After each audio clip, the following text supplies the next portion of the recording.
नाबुनसली रसूलिल करीम अम्मा बाद फ़ाउज़ु बिल्लाहि मिनश शैतानिर रजीम बिस्मिल्लाहिर्रहमानिर रहीम। अस्सलामु अलैकुम वरहमतुल्लाहि वबरकातुहू। मैं हूँ हकीम आसिफ़ अली राव अल-रज़ा की हेल्थ रिकवर की जानिब से आपकी रहनुमाई के लिए हाज़िर हूँ। बाकी मौज़ूआत की तरह भी आज का मौज़ू भी इंशाल्लाह आप लोगों के लिए बड़ा इंटरेस्टिंग होगा, क्योंकि ये आज जिस मौज़ू पे हम बात करेंगे ये हमारे खाने पीने से मुतल्लिक़ है और ये इंसान की ज़िंदगी में बड़ी अहमियत की हामिल चीज़ें होती हैं। जितनी भी हमारी ज़िंदगी में खाने पीने वाली चीज़ें हैं, अल्लाह पाक ने तमाम चीज़ें किसी मकसद के तहत पैदा फरमाई। और कट्टे का गोश्त यानी जिसको हम बड़े का गोश्त कहते हैं, उसमें गाय भी शामिल है, उसमें भैंस भी शामिल है, उसमें कट्टा भी शामिल है, उसमें बछड़ा भी शामिल है। ये सारे का सारा बड़े के गोश्त में शुमार होता है। और आका सल्लल्लाहु अलैहि वसल्लम की हदीस मुबारक है कि बड़े के दूध में शफा और गोश्त में वबा है। अगर हम आका सल्लल्लाहु अलैहि वसल्लम का कहना नहीं मानेंगे तो ना तो हमें दुनिया में फ़ायदा मिलेगा और ना ही आखिरत में फ़ायदा मिलेगा। अब जिस मौजू पे बात करने वाले हैं, जैसे हम कट्टे गोश्त, मैंने आपको बताया कि कट्टे गोश्त के बारे में बात करते हैं। जो इसका मिजाज है वो खुश्क सर्द है, मतलब इसमें बराए नाम भी हरारत नहीं और इसके अंदर आयरन वाफर मिकदार में पाया जाता है। अब ज़हन में रखें कि इसका जब भी हज़म होने के बाद इसका ब्लड हमें मिलेगा, वो सारे का सारा मुताफ़न होगा और वो खून को गाढ़ा करेगा और पानी जिस्म के अंदर पानी की कमी का सबब बनेगा, पानी को कम करने का सबब बनेगा।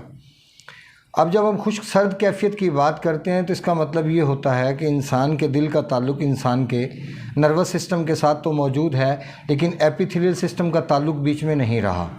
अगर एपिथेलियल सिस्टम, आपके जिगर का निज़ाम बीच में से अगर कट ऑफ कर दिया जाए तो मैं समझता हूँ कि पीछे आपके जिस्म में दर्दें ही दर्दें बचेंगी और आपके जिस्म में थकावट ही थकावट बचेगी और आपका जिस्म एक ज़िंदा लाश की सूरत में होगा। क्योंकि जिगर एक ऐसा ऑर्गन है जिसने इंसान की किडनी को, अगर वो एक्टिव है तो इंसान की किडनी एक्टिव है, अगर किडनी एक्टिव है तो इंसान के खून की सफाई प्रॉपर होना शुरू हो जाती है। अब हम बड़े के गोश्त को दो हिस्सों में डिवाइड करते हैं। इसकी दो कैफियत हैं, इसको अच्छी तरह ज़हन-नशीन कर लें। और मैं समझता हूँ कि पूरी दुनिया में, पाकिस्तान में बहुत कम ऐसे लोग होंगे जो कट्टे के गोश्त का इस्तेमाल कर सकते हैं। और एंड में आपको ये भी बताऊँगा कि कौन लोग हैं जो इसका इस्तेमाल कर सकते हैं। सबसे पहले तो ये समझ लें कि कट्टे गोश्त का जो सबसे बड़ा नुकसान होगा इंसान के वजूद के अंदर, क्योंकि आज हम खड़े हैं 15वीं सदी के अंदर और 15वीं सदी के अंदर यहाँ हमारे पास बहुत सारी चीज़ें ऐसी हैं कि जिन्होंने हमें आराम पसंद बना दिया। जब इंसान आराम पसंद बन जाता है तो उसको हार्ड चीज़ आप कभी भी नहीं दे सकते जो देर से हज़म होने वाली हो। जैसे मिसाल के तौर पर अगर कट्टे का गोश्त आप किसी ऐसे बंदे को खिलाते हैं जो हल चलाता है, या ऐसे बंदे को आप इस्तेमाल करवाते हैं जिसने ज़िम्मेदारा करना है, या उसने अपनी फसलों को पानी लगाना है, या इस किस्म की एक्टिविटी हैं, या वो अगर कुछ राजगिरी का काम करता है, या वो कोई मिस्त्री है, मज़दूर है, कोई कंस्ट्रक्शन के काम के अंदर जुटा हुआ है, किसी ने वज़न उठाना होता है, कोई लकड़ियों का तरखान है जिसने डेली बहुत सारा काम करना होता है, तो ये हार्ड एक्टिविटी ऐसी चीज़ों को अंदर नहीं रुकने देती और इंसान की बॉडी से खारिज हो जाती हैं। पखाना भी ठीक आता है, कॉन्स्टिपेशन नहीं होती।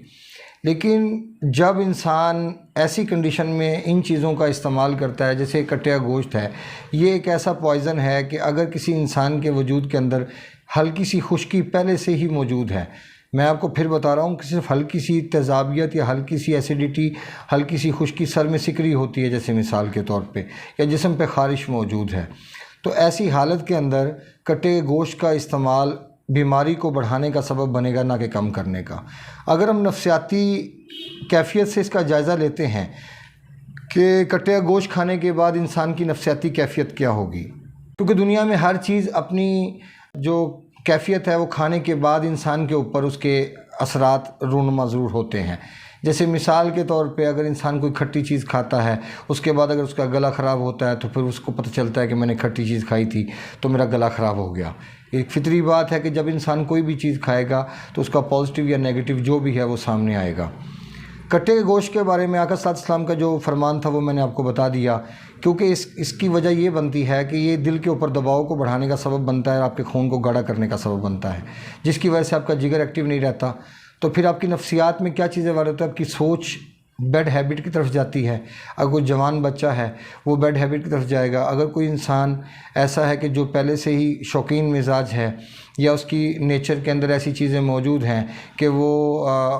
बीबियों की तरफ माइल होता है या कोई उसकी और नेगेटिव एक्टिविटी है, तो कटे का गोश्त खाना उसकी उस आदत को और ज़्यादा ताकतवर बनाने का सबब बनेगा, ना कि उसको ख़त्म करने का सबब बनेगा। अगर कोई इंसान किसी पहले ही बैड हैबिट में मुब्तला है तो कटे का गोश्त खाना उसकी उस बैड हैबिट को और बढ़ा देगा, ना कि वो कम करने का सबब बनेगा। फिर इसी तरह हम देखते हैं कि जैसे हम इस्तेमाल करते हैं कटे का गोश्त का, और कटे गोश्त के इस्तेमाल करने से फिर नुकसानात और क्या सामने आते हैं जो हमें फ़िज़िकली तौर पे हमें सामना करना पड़ सकता है।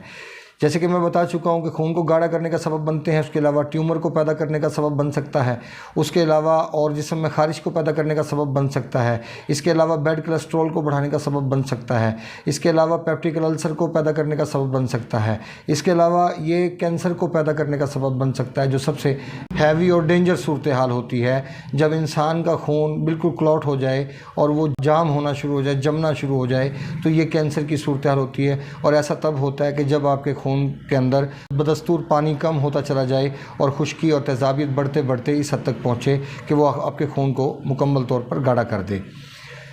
अब कौन इंसान है जो कटे गोश्त का इस्तेमाल कर सकता है? याद रखें, कटे का गोश्त का इस्तेमाल हम उस सूरत में कर सकते हैं कि जब हम शुगर टाइप 1 का शिकार हैं, या दूसरी सूरत वो है कि जब हम कॉन्स्टिपेशन का शिकार नहीं होते या हमें गैस या कब्ज़ जैसे मसाइल का सामना नहीं करना पड़ता और यूरिन भी हमें ठीक आता है और कोई किसी किस्म की प्रॉब्लम नहीं है, और ना ही सर के बाल गिरते हैं, ना ही सर में खुश्की होती है, ना ही आपको अल्सर का मामला है, ना ही आपको यूरिक एसिड है, तो आप कटे का गोश्त इस्तेमाल कर सकते हैं। लेकिन अगर इस किस्म की कोई भी प्रॉब्लम, कोई एक अलामत भी आपके अंदर मौजूद है, सीने में जलन होती है, घबराहट होती है, बेचैनी होती है, बैड फैट की वजह से आपका जो बैड कोलेस्ट्रॉल है वो बढ़ चुका है, तब भी इसका नुकसान बहुत ज़्यादा आपको हो सकता है। क्योंकि कट्टे के गोश्त के बारे में जो हदीस मौजूद है वो मैं आपको बता चुका हूँ, और कभी भी ऐसा नहीं होता कि अल्लाह अपने वादे के ख़िलाफ़ करे, और अल्लाह का वादा यही है कि कट्टे का गोश्त खाने से आपको नुकसान होगा, क्योंकि आका सल्लल्लाहु अलैहि वसल्लम ने हमें वाज़े लफ्ज़ों में इसका नुकसानात के बारे में, इसके फरमुदात के बारे में बता दिया कि इसका खाना तुम्हारे लिए ठीक नहीं, इसके अंदर नुकसान ज़्यादा है और फ़ायदे नहीं मिलेंगे आपको। इसी तरह फिर हम एक हदीस और देखते हैं कि जहाँ पे आका सल्लल्लाहु अलैहि वसल्लम ने सहाबा कराम से फरमाया कि तुम्हारे जिस्म में कैसा लोथड़ा है, अगर वो ठीक तो पूरा निज़ाम ठीक, अगर वो गलत तो पूरा निज़ाम गलत। तो सहाबा कराम से पूछा कि जानते हो वो क्या है? तो सहाबा कराम ने कहा अल्लाह उसके रसूल ही बेहतर जानते हैं। तो आका सल्लल्लाहु अलैहि वसल्लम इरशाद फरमाते हैं वो आपका दिल है। अब दिल के बारे में इतनी अहम हदीस हमारे सामने मौजूद है, और जब भी आप कट्टे का गोश्त खाएंगे ये आपके दिल के ऊपर दबाव बढ़ाने का सबब बनेगा। और दिल एक ऐसी जगह है जहाँ पे अल्लाह पाक आ सकते हैं, अल्लाह पाक समा जाते हैं। मोमिन का दिल एक ऐसी जगह है, और वरना अल्लाह पाक पूरे जहान में नहीं समा सकते, लेकिन मोमिन का दिल एक ऐसी जगह है कि जहाँ पे अल्लाह पाक समा जाते हैं। और मोमिन के दिल के लिए होना ज़रूरी है कि वो आका सल्लल्लाहु अलैहि वसल्लम की पैरवी करे, ना कि आका सल्लल्लाहु अलैहि वसल्लम की खिलाफ वर्जी करे, और वो कट्टे का गोश्त इस्तेमाल करे, क्योंकि इसके खाने से आप में मायूसी फैलेगी, आप में थकन का इजाफ़ा होगा, और आप में खौफ का अंसर आपकी तबीयत में गालिब रहेगा, क्योंकि ये हुक्म है। क्योंकि जब भी आप इसका इस्तेमाल करेंगे, और ये सिर्फ़ गरीब गुरबा जब हम कुर्बानी करते हैं ये उन लोगों के इस्तेमाल के लिए है, उन लोगों के खाने के लिए, क्योंकि उनको साल भर गोश्त नहीं मिलता। तो उनको जब 1 साल के बाद गोश्त मिलेगा तो वो भरपूर तरीके से उसको एंजॉय करेंगे और उनको उसका नुकसान भी नहीं होगा। तो ये एक वीडियो थी आप बड़े के गोश्त के हवाले से और उसके नुकसानात के हवाले से। एक चीज़ मैं बताना भूल गया कि राइट साइड की जो किडनी की स्टोन है वो भी जो बड़े का गोश्त है, चाहे वो कट्टे का गोश्त हो चाहे वो गाय का गोश्त हो,